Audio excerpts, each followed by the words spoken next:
सुनाने जा रहा हूँ। मैं इसके बारे में पूछूंगा कि ये कहानी मैं आपको क्यों सुनाई। अरे कोई बात सुनाने जा रहा हूँ तो मैं उससे आपसे ये भी तो पूछूंगा कि ये मैंने कहानी आपको क्यों सुनाई। तो आपको अपनी बुद्धि से बताना है, ठीक है ना।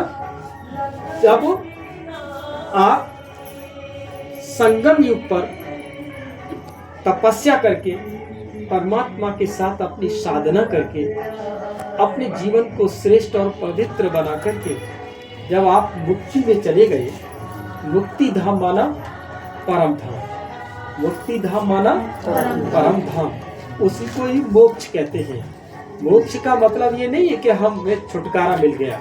इस धरती पर कोई भी कर्म बंधन से मुक्त हो नहीं सकता। कितनी भी बड़ी कोई गहन तपस्या कर ले, अपने जीवन को वो शून्य स्थिति में ले आए, लेकिन फिर भी कर्म बंधन से मुक्त हो नहीं सकता।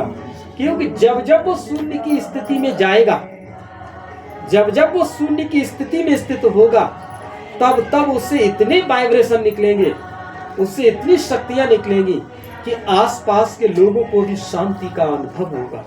तो वो आत्माएं दौड़ करके आपके पास आएंगी।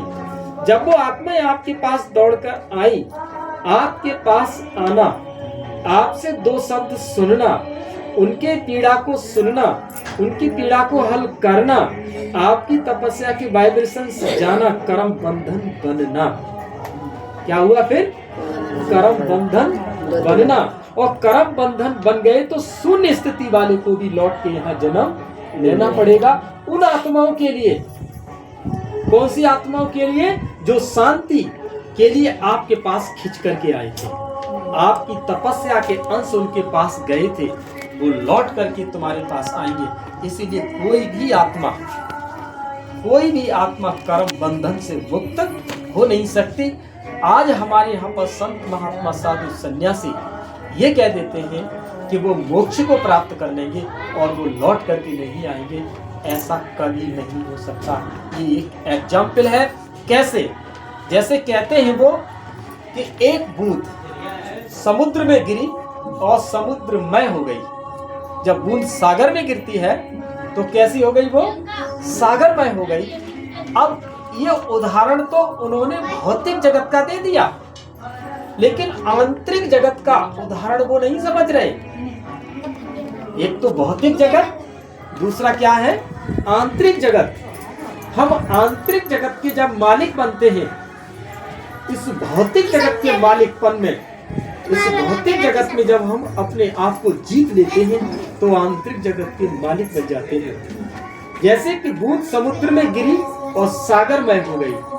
अब आगे की प्रोसेस क्या है? उन्होंने ये कह दिया कि तुम मोक्ष में चले गए, लौट के आओगे। ऐसा नहीं। हमने पूछा क्यों नहीं लौट के आएंगे, तो उन्होंने कहा कि बूंद सागर में गिरी और कैसी हो गई? सागरमय हो गई। अब वो नहीं आएगी लौट के। तब हमने कहा कि सूर्य ने जब उस पर गर्मी डाली, सूर्य के प्रकाश से उस समुद्र के ऊपर जब किरणें बिखरी, तो उसी सूर्य की गर्मी से उस समुद्र से क्या बनी? भाप बनी। और भाप बन करके लौट के फिर बादलों में बदली और लौट करके फिर बूंद फिर बन गई और फिर तुम्हारे पास आ गई। तो उसकी भी प्रोसेस हुई, उसकी भी गति है। तो फिर तुम सागर में कभी नहीं हो सकते। बूंद सागर में हुई, लौट के फिर बूंद बनी। इसलिए तुम भी आत्मा परमात्मा में लीन हो गई, वो लौट के नहीं आएगी। ऐसा नहीं हो सकता, उसको लौट के आना पड़ेगा। ठीक है ना। अब मैं दूसरा पॉइंट लेता हूं यहाँ कि वही आत्मा जब वो पहुंच गई परम धाम में, तब वो लौट के सतयुग में आई, त्रेता में आई और द्वापर में आकर के पूजा पाठ करते हुए वो कलयुग में आ गई। ठीक है ना। कहां पर पहुंच गई? कलयुग में। आते आते वो अपनी स्मृति को गुम हो गई। कैसे? मैं एक कहानी आपको सुनाता हूं कि एक व्यक्ति था, वो बकरियों को पालता था।